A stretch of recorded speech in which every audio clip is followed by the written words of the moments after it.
अदालतों में अक्सर ही ऐसे वाक्य हो जाते हैं जो लोगों का ध्यान अपनी तरफ खींच लेते हैं। कभी जजों की अनोखी टिप्पणी तो कभी जज और वकील के बीच जुबानी जंग दिखाई देती है। हाल ही में नीट के मुद्दे पर सुनवाई के दौरान सीजेआई डीवाई चंद्रचूड़ और याचिकाकर्ता के वकील के बीच बहस इतनी तीखी हो गई कि सीजेआई ने यहां तक कह दिया कि सिक्योरिटी बुलाओ और इन्हें बाहर निकालो। और अब एक मामला हाई कोर्ट से निकल कर आ रहा है, जहां हाई कोर्ट ने सुप्रीम कोर्ट को खुद को ज्यादा सुप्रीम मानने की टिप्पणी की है।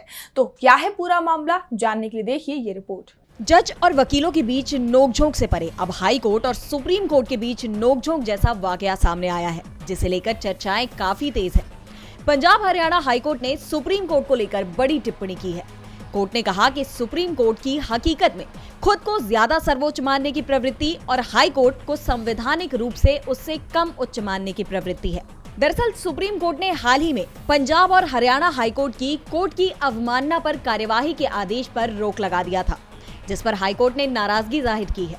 इसे लेकर सर्वोच्च अदालत की आलोचना करते हुए हाई कोर्ट ने कहा कि जो मामले पहले से ही हाई कोर्ट में लंबित हों, उन पर सुप्रीम कोर्ट द्वारा निर्देश जारी करने की कोई गुंजाइश नहीं है।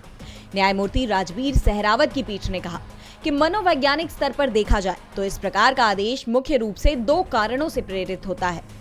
सबसे पहले, परिणाम की जिम्मेदारी लेने से बचने की प्रवृत्ति, जो इस तरह के आदेश से उत्पन्न होने की पूरी संभावना है, वो भी इस दिखावे के तहत कि अवमानना कार्यवाही पर रोक का आदेश किसी पर प्रतिकूल प्रभाव नहीं डालता। और दूसरा, खुद को ज्यादा सर्वोच्च मानने और हाईकोर्ट को खुद से कम उच्च मानने की प्रवृत्ति।